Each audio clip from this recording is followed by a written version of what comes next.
and welcome to the 1988 Dayton International Air Show. I'm Jim Baldridge, our special guest host again this year, fighter pilot, Squadron Commander Ed Meckenbauer. Thank you, Jim. Always good to be here for the greatest air show in the world. It certainly is. Our very special guest and co-host this year, here to share ever so briefly his exciting lifestyle with us, Robin Leach. It's good to be here, Jim. You know, the Dayton International Air Show promised us bigger and better this year, and the amazing thing is, they've delivered it. They certainly have, and not only will we deliver Dayton to you, but we have some special trips to other great air shows around the country. Coming up in the next hour, a fabulous new team, the Holiday Inn team. Then, the most astonishing story that you would ever find at an air show, a MiG-15, not built in Russia, but built in China. It comes in a box complete with do-it-yourself assembly instructions. And from the land of the Maple Leaf, the Canadian Snowbirds acrobatic team. And you talk about a wild and crazy guy, Johnny Kazian, the wing walker. And then we'll go 12,500 feet up in the sky and jump with the Golden Knights. And among our galaxy of stars, the United States Air Force Thunderbirds. What a fantastic show. The excitement is just beginning. Stay with us for the 1988 Dayton International Air Show.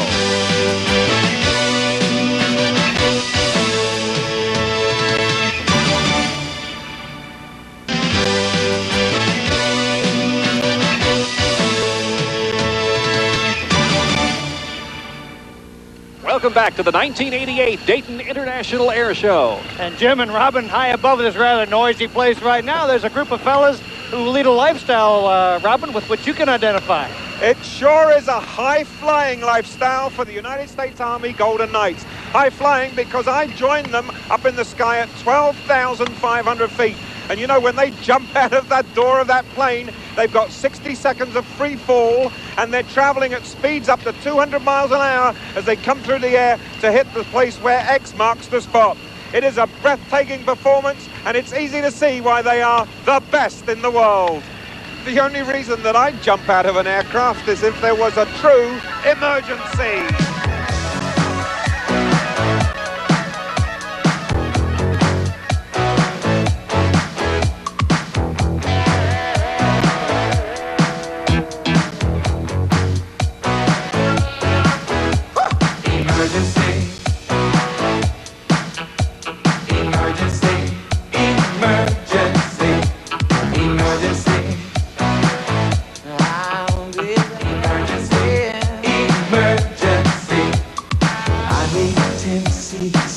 Of hot passion, serious love reaction. Give it to me, 'cause I need your love. Woman, heal me, feel my heartbeat. Keep this body from the dangerous overheat. Give it to me, 'cause I need your love. Emergency, emergency. I need love. I need you, I need a cure. What should I do? Give it to me, urgent. Your love, emergency. Suddenly, I'm growing so strong with every touch, baby, of your electric body.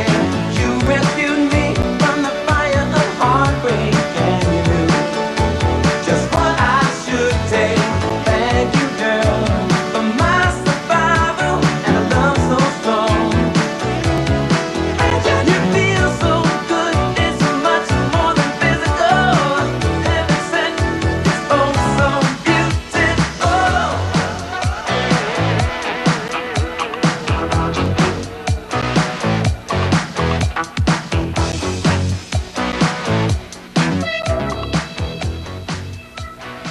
Now, Robin, we head west to San Diego for Airspace America 88, and these are the Canadian Snowbirds. Our salute to the neighbors to the north of us. Got the Snowbirds coming in their big air, and they're going to change maneuvers at the top here. Now, you see 7 airplanes in the sky at once, and that's impressive, but you'll see a little bit later all 9 aircraft together at once. Ed, the plane that dates back to 1960, you said earlier? 1960 was when they first started building them. 1966 is the newest one. So and a slightly unusual shape, to say the least. It's a trainer aircraft, Robin, so it's got those straight wing, relatively mild handling characteristics that you like to teach guys how to fly on before they move into the more sophisticated air shapes. These are the extra 2 guys I told you about. Look at that. Knife edge pass. One guy stays on the right side of the runway, one guy stays on the left side. The real trick is getting to the middle at the same time. Oh, now speaking of getting places at the same time, look at that. It's like 6 multi-millionaires puffing on their Havana cigars all at once. Well, this is kind of a combination double aerial bomb burst. One up, or 3 planes up and 3 planes down. You bet. What a beautiful airplane it is, too. The inverted here? No, I can't tell. It's such a both. beautiful You're right picture. and you're wrong. Two guys are inverted and 2 guys are not It's nice of them to They swap, turned keep over on and- rolling here so everybody gets their fair share of upside down time. That's living on the edge. This is a very demanding airplane. Doesn't have all the sophisticated flight controls in it, so it's a 2-year tour with the Snowbirds because the guys are then physically exhausted from a very demanding set. And look at this, the palm spread, palm clover, and beautiful vertical downward bomb burst. And they do not go over the crowd. It looks like they do. They miss the crowd on these things. Their cousins, the Red Arrows, actually fly over the crowd. Is this Canada's #1 aerial acrobatic team? This is their premiere. This would be their version of the Thunderbirds and the Blue Angels rolled into one because they don't have the separate services, although they're getting back to that now. We get to see the Thunderbirds later in the show, right? Yes, sir, we sure do. What a beautiful compliment of these two having them on the same Has show. anybody, Jim, ever tried to compare the two? You really can't because there are obviously the same in certain ways in terms of some aerial maneuvers, but the big difference, as I said earlier, is the fact that you've got 9 airplanes in the air. Here the 2 soloists are joining up, and look at the precision with which the 2 guys on the end join up and become part of that formation. And again, you know, these are relatively slow responding engines. These don't have the technology you have on today's digitally controlled engines. These are kind of old analog systems. No. And oddly enough, this is a side-by-side trainer. Some of these guys are sitting in the right seat and some of the guys are sitting in the left seat, depending on what side of the formation they're on. 9 airplanes in the air at once, the Canadian Snowbirds.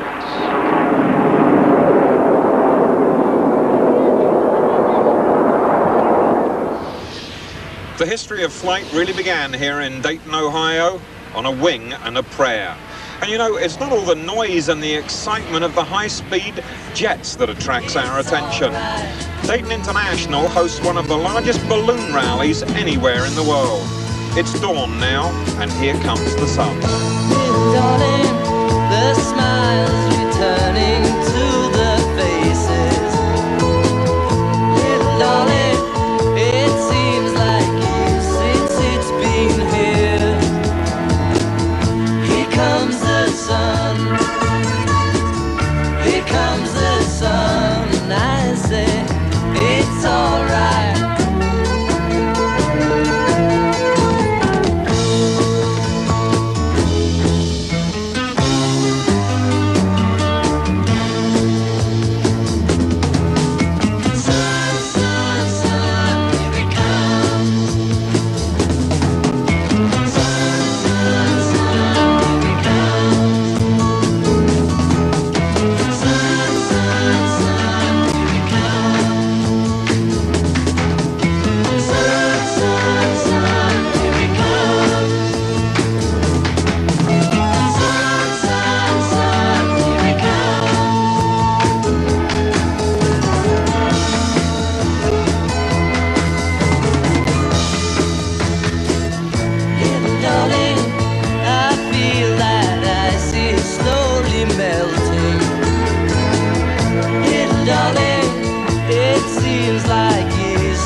Attack on the Dayton International Air Show And this exciting and almost frightening act is called Tora, Tora, Tora. Right you are, Jim. These are aircraft that were built in 1968 for the movie Tora, Tora, Tora, and they are reenacting a very crucial day in our history, the attack on Pearl Harbor. Two particular kinds of aircraft. We just saw the green kind, that's a torpedo bomber, and then the white, that kind of aircraft is a Japanese Zero. That's a Zero. If it looks like an AT-6, that's what it really is, with some slight modification. Ooh, watch out.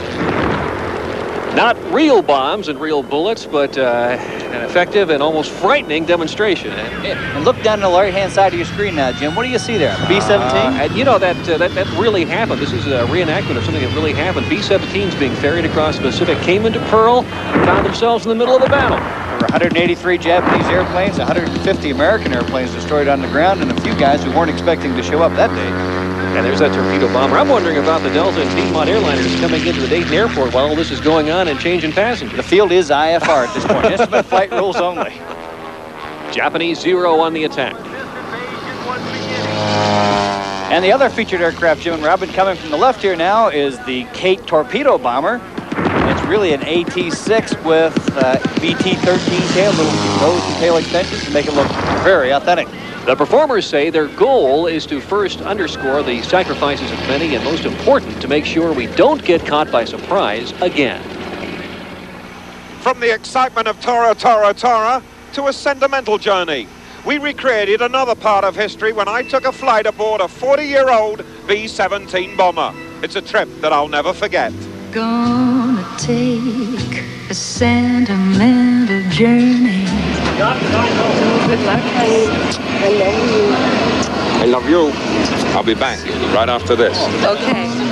Make a sentimental journey to renew old memories. Got my bag, got my reservation. You know, sitting up here, it doesn't look as if it has all the comforts of first class, but where would you get a view like this? No wonder this was the prime position for the bombing unit, because the view is extraordinary. It's a little difficult to explain it to you as to just how and why extraordinary it is. But on a clear day, you can see forever. This isn't like work at all. It's great to think that this plane, although more than 40 years of age, and the service that it's done through the war years, is still a sturdy working plane. I had been forewarned that this would not be quite as comfortable as I was used to, but I have to admit it's rather pleasant. This is a sentimental journey, whichever way you want to call it. 7, that's the time we leave at 7. I'll be waiting up for heaven, counting every mile. Touchdown, safe and sound at the end of a sentimental journey. Takes me back. Whoa, awfully spry. Way to go. Good morning, and Way to go. here we are again at the Dayton International Air Show. What a way to arrive. How about it? How was it? Well, you know, the only thing missing was the champagne and caviar. Oh, come on. And there were no pretty stewardesses on board. You didn't get the personal service you're used to. She wasn't there, I can tell you that. But actually, that is, you realize what a labor of love those guys operated under. I mean, it got a little cool up there when we were flying, and of course we weren't that high, but you realize that in war they were minus 15 degrees in the cabin. You look like you're sweating a little bit now. Yeah, well, because of sitting in the bomb, but I lost weight. You lost It's weight? a flying sauna.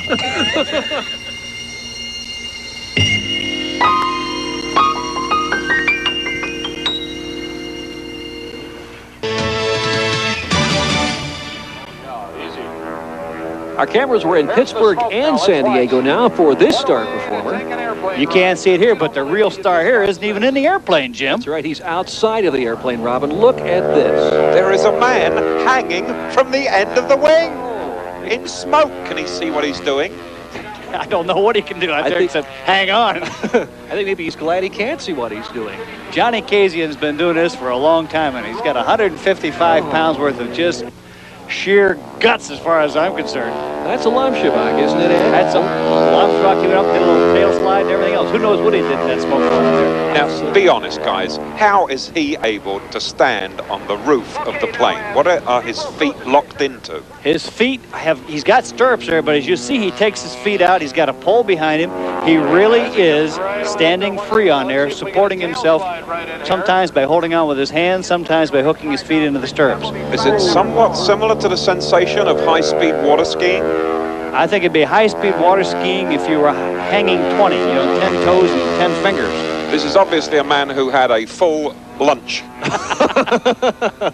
And we hope at this point has had a full life as well. Somewhere along the line. What speed's he doing while he's standing there? They'll be coming downhill in some of these maneuvers up to 155, 160 miles an hour. And what would it feel like to him? Twice that speed? Well, it's just like, putting your hand outside the car window. Remember what that was, just multiplying that by about a factor of 3 or 4. Well, Robin, he certainly doesn't have the wind at his back, does he? Does he talk with the pilot? No, you can't hear each other. There's just too much wind blowing. There's a hurricane plus going through there. So how do they know what each other is doing? A lot of it they don't. Some of it they make up, and it's just a camaraderie and a friendship and an understanding that Johnny says, Mr. Franklin, you aren't going to do anything bad to me here, are you? Well, it takes a lot of trust, a lot of trust. The thing about it is, these guys go all over the country doing this. In fact, this is one of the most popular and widely traveled acts in the entire air show world, Robin. So they really get around.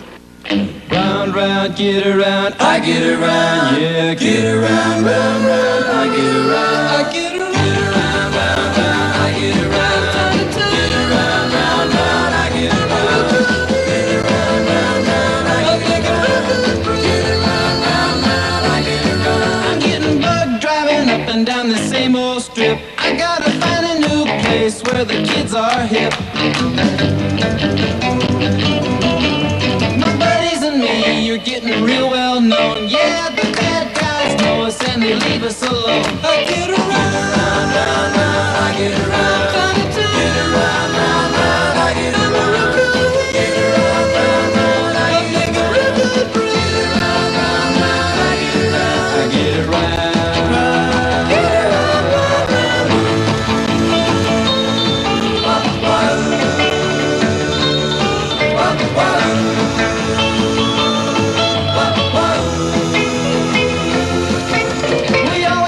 Car, 'cause it's never been beat, and we've never missed yet with the girls we meet.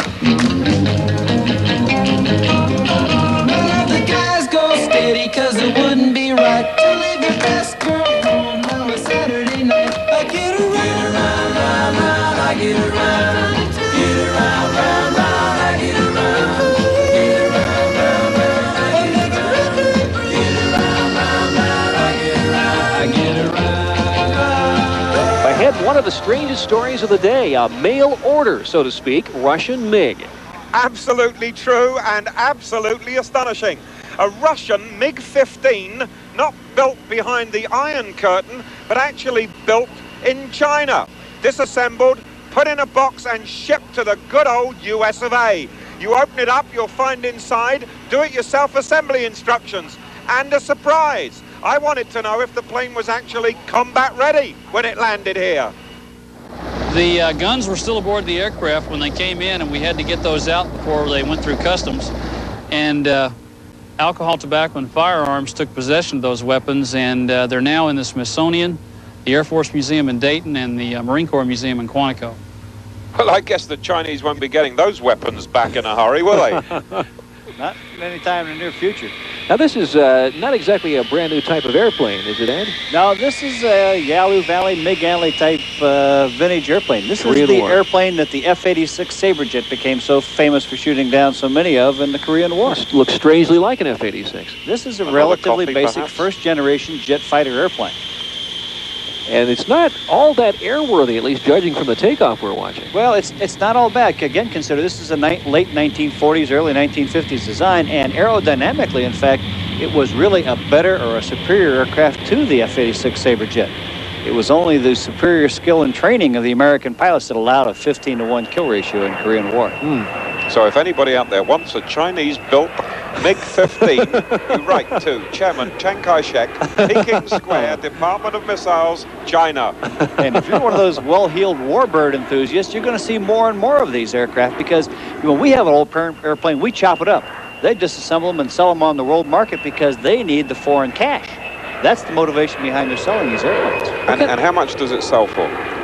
Right now, Robin, the price is about $175,000. To put it in perspective, it's about half what it would cost you to get a good P-51 Mustang on today's market. So it's cheap at the price and it comes free with the weapons package. Absolutely, partner. Let's make a deal, huh? Ed, what kind of an engine's in this? And I was especially interested early. We saw a lot of smoke before takeoff. What was the purpose of that? Well, it didn't have a purpose. It was just an old British design. It's the old British Neen engine, or a derivative thereof. And that's just raw gas being dumped in before the engine comes up to speed. It's the original engine in that MiG-15 flying over Mount Comfort, Indiana, USA. Well, the planes are old and the planes are new. But remember, not all the stars of the 1988 Dayton International Air Show are up in the sky. We're about to meet the other stars, the people, the pilots, and everybody who makes the excitement happen here. Welcome to our music salute. And you know, on a weekend that feels so fantastic, I've never felt as good as I do today. Well, I never felt so good as I do today. I woke up early, took the family and packed them in my bright red Chevrolet. Cruising down the road, looking up at the sky, had balloons and biplanes, my oh my. I never felt so good as I do today.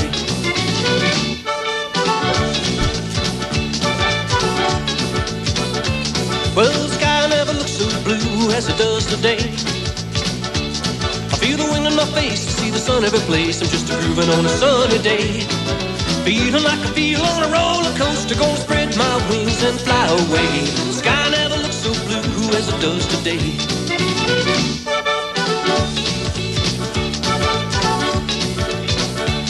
Well, I never felt so good as I do today. Hey! And the sky never looks so blue as it does today. Hey! I said beep, beep, bye, bye, 444 is falling from the sky. Man, if this ain't fun, I never felt so good as I do today.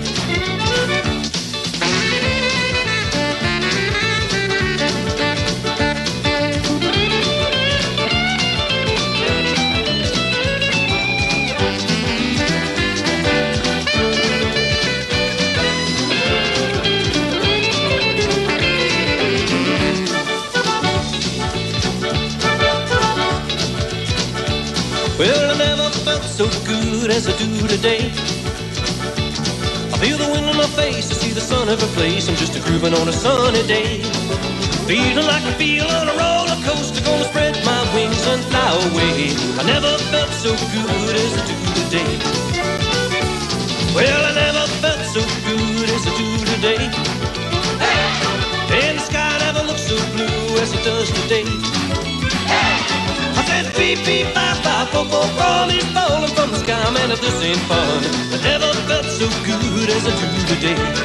I never felt so good as I do today. Ooh, yeah!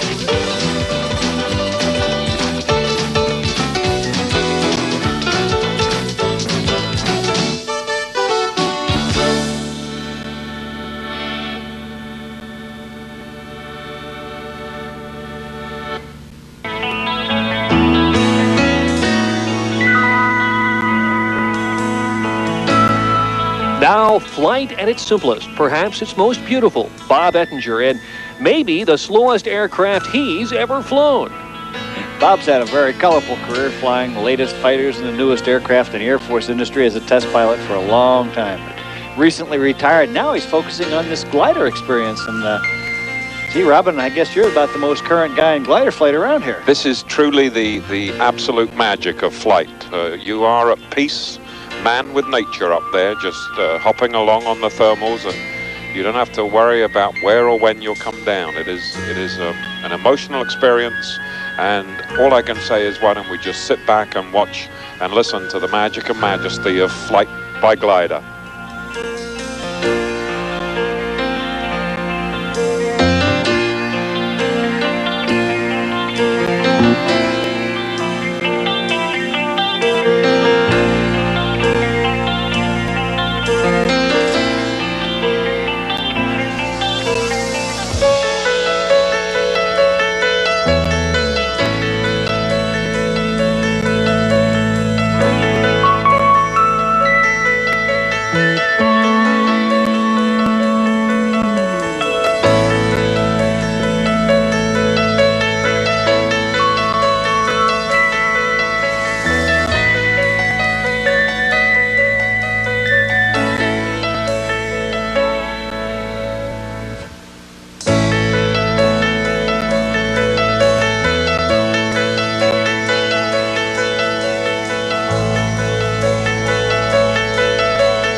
from one extreme to the other, and from one side of the country to the other. We're going to leave the peace and quiet of gliding and go to the noise and strength of what must be the world's biggest plane. Absolutely, Robin. From the 850-pound glider, we go now to the Soviet AN-124 Condor. At 893,000 pounds, the world's largest aircraft. Back in the USSR. Been away so long, I hardly knew the place. Gee, it's good to be back home. Leave it till tomorrow to unpack my case. Honey, disconnect the phone. I'm back in the USSR. You don't know how lucky you are, boy. Back in the US, back in the US, back in the US. It is the largest aircraft in terms of wingspan and height. It isn't the largest in terms of being able to lift things, but it's the largest airplane that flies, yes. But it doesn't look like an original plane to me. It looks like a copy of two other planes made into one. It's something that Revell or Tester didn't do either. The Soviets looks like they borrowed a fuselage off a C-5 Galaxy and the wings off a Boeing 747. Nonetheless, it is a very, very impressive aircraft, and the Soviets have about 20 of these now in service. When you get in an airplane and you see a couple of 5-ton cranes and a 10-ton crane hanging from the spine, you know you got yourself a big airlifter. Right, at a mighty big airplane in the sky here at San Diego. In fact, this is used for the civilian purpose of carrying oil drilling equipment to Siberia. I know what I'd use it for, Ed. Well, when I got in this thing, Robin, 330,000-pound cargo capacity, how many bottles of champagne do you think you could take with you anywhere? And leave some room for some cans of caviar? Absolutely, Tavares. I wouldn't know, but I would think it'd be a lot more than they could farm in Napa Valley. Well, I got an answer. I checked it out. How about 150,000 bottles? Well, as Mr. Gorbachev would say, that's incredible ski. Back in the US, back in the US, back in the USSR. From last year's Dayton Air Show, Leo Loudenslager. This is fascinating. He's rehearsing in his mind his flight to come in the Bud Light. So he's a party animal who will really pop his cork when he gets up in the air, right? Well, you know he doesn't have time to do a whole lot of reading while he's up there. This man is fast. This is a specially designed, specially built airplane for acrobatic flight. Kind of hard to read when you're doing things like that. Beautiful, beautiful. No wonder he enjoys a beer in the middle of flight traveling at that speed. Well, I'm not sure if he's drinking the beer or not, but I'll tell you one thing, he is hot. Feel the heat pushing you to the side. Feel the heat burning you up, ready or not. Some like it hot and some sweat when the heat is on. Some feel the heat and decide that they can't go on. Some like it hot, but you can't tell how hot till you try. Some like it hot, so let's turn up the heat till we fry. Some like it hot, some like it hot.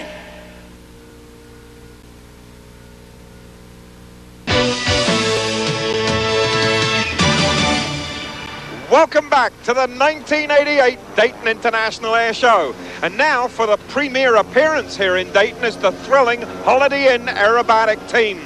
Relatively new to us here in Dayton, they are certainly one of the most thrilling aerobatic teams on the air show circuit. Robin, flying these Pitt Special S2 biplanes are team leader T.J. Brown, left wing Buzz Lynch, right wing Randy Brooks, and slot, that is the man of the base of the diamond, Mike Van Wagenen. Let me just tell you what these bright green, white, yellow, and orange planes are up to. They're traveling at about a top speed of 210 miles an hour. They're rolling at 240 degrees each second. Then they're climbing, some points, 3,000 feet per minute. Over the top down the backside of the big diamond loop there. Old Randy Brooks' eye view there for a while. I like those pictures. Yeah, this airplane is sort of the ultimate aerobatic type of airplane, isn't it? And from where your eyeballs are right now to T.J. Brown's head, 20 feet. Wow. That's close. That's nice tight formation from the right wing position. And fortunately, we're allowed to ride along from time to time up there. Some people have all the luck. Here we go again. A unique perspective we're able to bring our viewers here. You can see the smoke on, going, trailing behind, and folks, we're going literally straight up. Line abreast. Now watch this. You know, we're going to do the old fighter pilot left-hand turn. It's always a lot easier for some reason. Not easy to do all those at exactly the same time, is it? Not unless the leader says, left rudder, now. Makes it a whole lot easier. Still light abreast coming across the flight line from right to left, the Holiday Inn team. Now we're going to watch one of the really fun things to see when you have multiple aircraft performing. Of course, here again, this is what it looks like from the cockpit and up in kind of like a squirrel cage maneuver here now. A little rat racing, so to say, chasing each other through the beautiful sky. And look at this, up there all the way till they run out of airspeed and to the top. And just about minimum control speed. Stomp on the left rudder again, and in down sequence. we come. And the end of a roll there coming out of that loop, Ed. That's right. To come down the bottom, accelerate to 160, 170 miles an hour for the opposing maneuver here. Ooh, look at this. This is a beautiful double maneuver. All 4 planes involved. Jim, these guys are colorful and they're heading for the big time. Big time. I'm on my way, I'm making it. Big time. Big time. I've got to make it so, yeah. Big time. Big time. So much larger than life. Big time. I'm gonna watch it grow away. Big time. Big time. My car's getting bigger. Big time. My house getting bigger. Big time. My eyes getting bigger. Big time. I'm around. Big time. My belly's getting bigger. Big time. My bank account. Big time. Look at my circumstance. Big time. I'm the bunch of my big.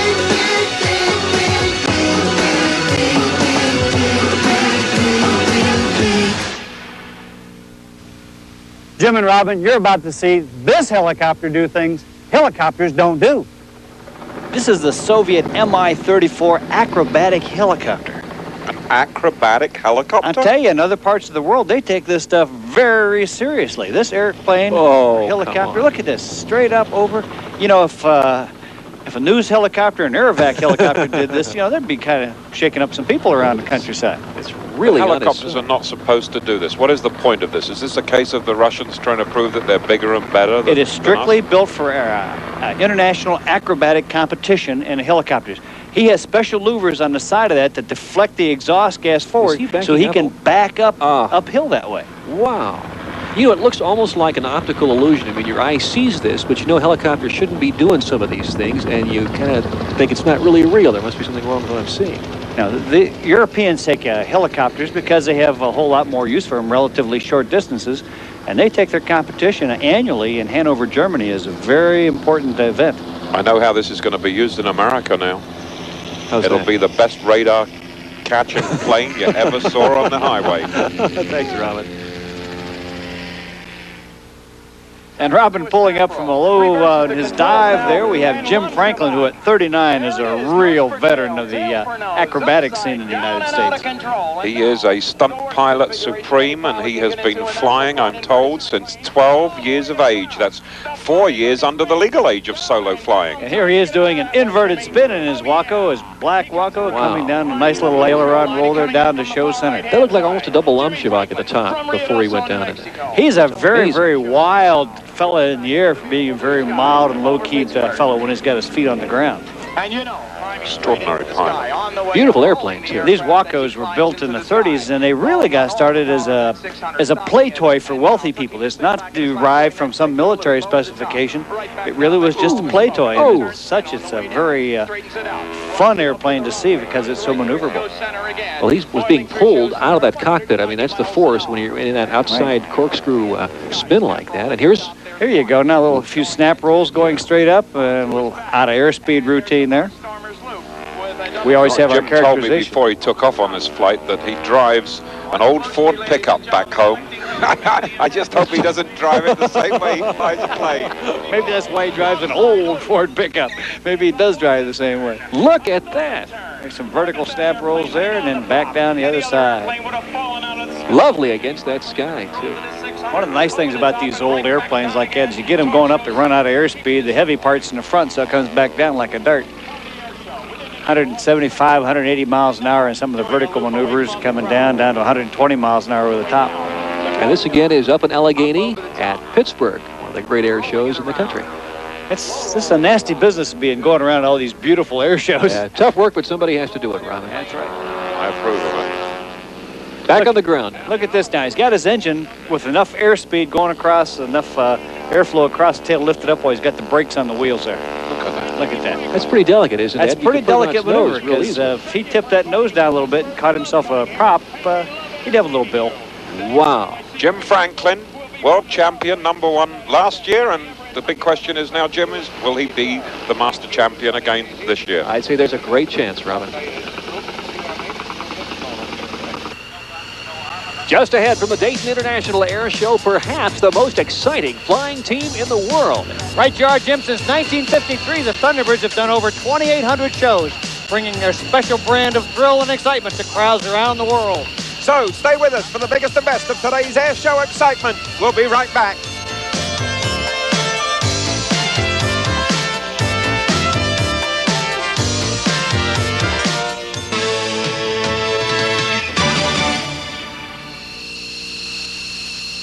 Ed and Robin, the stars of the 1988 Dayton Air Show, the U.S. Air Force Thunderbirds. This is really like the cream on the top of the cake, isn't it? Absolutely. We've seen it all, and how do you get better? You don't get better unless you have the Thunderbirds. And this is their 36th year of really providing the cream, the topping, the pièce de résistance, however you say that, Robin, of air shows all around the world.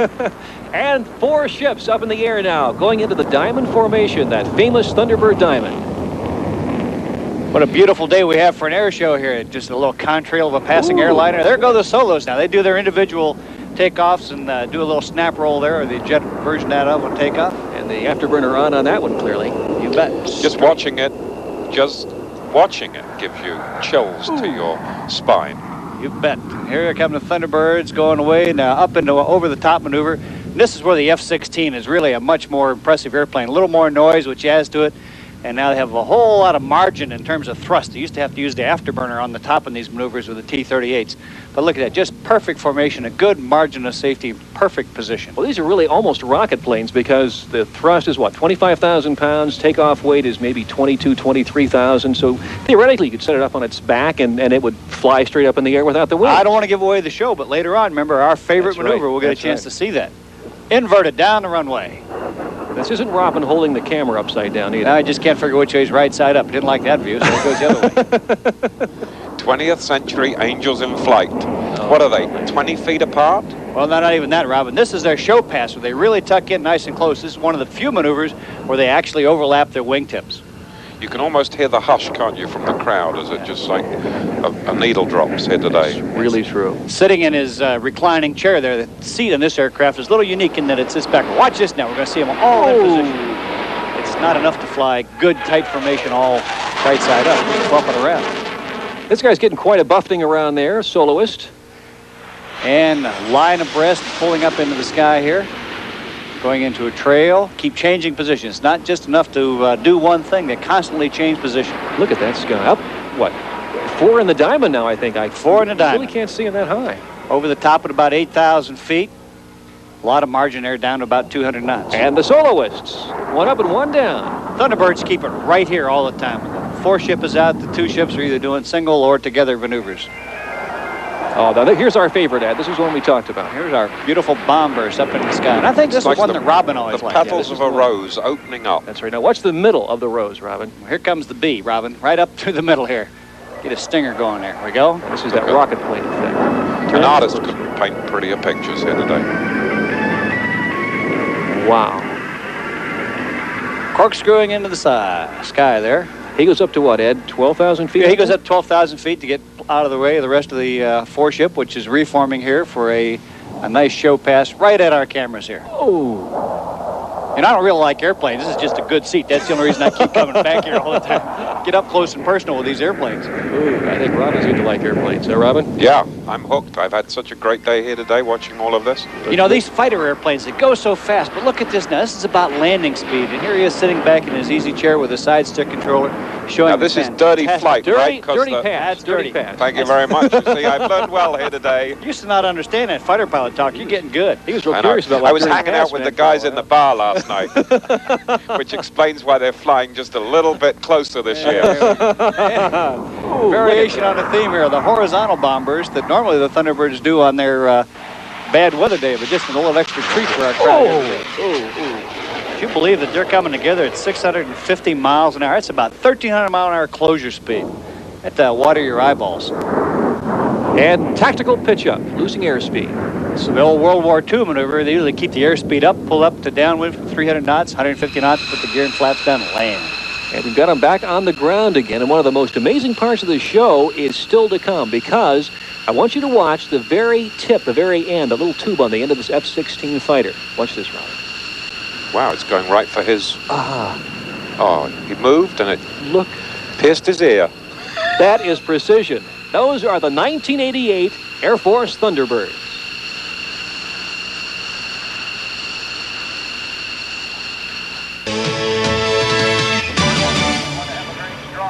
It's been an exciting time. The best of the 1988 Dayton International Air Show and the best of some of the other great air shows around the country. I'd like to thank my co-host this year, Ed Meckenbauer. Jim, as a pilot and a spectator, this has got to be the most exciting show in the air. And a very special thanks to our very special guest co-host, Robin Leach. What we saw here today was fantastic. Flying began here in Dayton, and this air show proved that the spirit of Dayton is the spirit of flight. Thank you very much, Robin. Thanks for being back with us. And a very, very special thanks to all of you for watching the 1988 Dayton International Air Show. So long.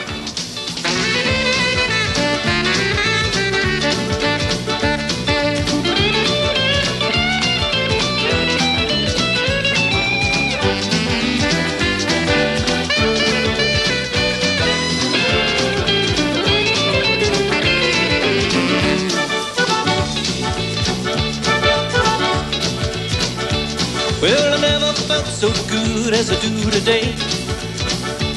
I feel the wind in my face, I see the sun every place. I'm just a-grooving on a sunny day. Feeling like I feel on a roller coaster, gonna spread my wings and fly away. I never felt so good as I do today.